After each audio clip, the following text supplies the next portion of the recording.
సభలో చెప్పడం నాకు ఇష్టం లేదు, కానీ నేను ఉద్యోగం చేసిన రోజుల్లో నాతో పాటు ఉద్యోగం చేసినటువంటి ఒక వ్యక్తి తల్లి, ఆమెకి గుండె నొప్పి వస్తోందని తెలిసినా కొడుక్కి చెప్తే ఎక్కడ కొడుకు వైద్యానికి తీసుకెడతాడో, ఎక్కడ కొడుక్కి చాలా డబ్బైపోతుందో, ఆడపిల్లలు పెళ్ళికి ఎదిగొచ్చారు, మగపిల్లలు చదువుకుంటున్నారని చెప్పడం మానేసి కొడుకు నిద్రపోవడానికి వెళ్ళిపోతుంటే పిలిచి ఒక్కసారి ఇలా కూర్చొని ఒళ్ళో తల పెట్టుకుంటానని, ఒళ్ళో తల పెట్టుకుని నేను నిద్రపోయిన తర్వాత నువ్వు వెళ్ళి పడుకో అని అంటే ఆవిడ ఉద్దేశ్యం ఏంటంటే ఆవిడ శాశ్వత నిద్రలోకి వెళ్ళిపోతోంది.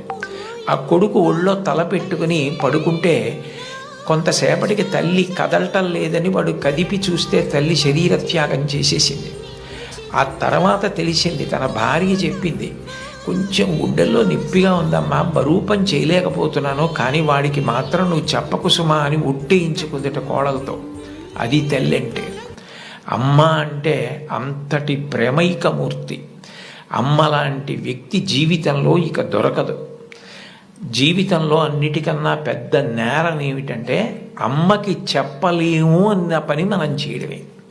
ఏ పని మనం చేస్తామో అది అమ్మకి చెప్పగలగాలి. మీరు ఏ పని చెయ్యండి, ఇది అమ్మకి నేను చెప్పలేను అన్న పని మీరు జీవితంలో ఎప్పుడూ చెయ్యకూడదు. భగవంతుడెంతో అమ్మ అంతే.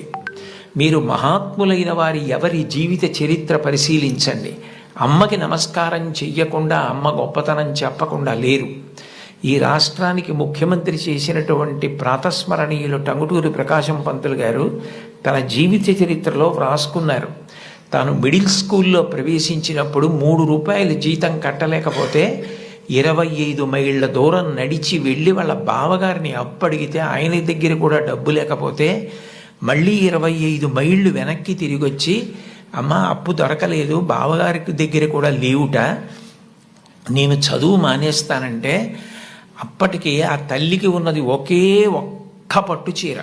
ఆ పట్టు చీర పట్టుకెళ్ళి ఆ రాత్రికి రాత్రి తాకట్టు పెట్టి ఆవిడ ఆ డబ్బు పట్టుకొచ్చి చదివిస్తే ప్రకాశం పంతులు గారు బ్యారిస్టర్ అయ్యి రాష్ట్రానికి ముఖ్యమంత్రి అయ్యారు. ఆయన తన జీవిత చరిత్రలో అమ్మ గురించి అంత గొప్పగా వ్రాసుకున్నారు.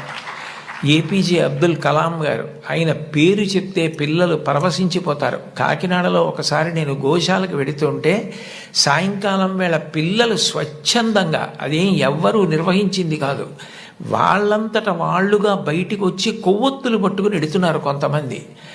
నాకు ఏమిటి ఇక్కడ ఏమీ కనపట్టలేదు, ఇక్కడ ఏమీ నినాదాలు లేవు, నడిపిస్తున్న వాళ్ళు లేరు, పిల్లలు ఎందుకు కొవ్వొత్తులు పట్టుకుని వెళ్తున్నారని నేను వాళ్ళని అడిగాను, ఏమ్మా ఎందుకు ఎడుతున్నారని.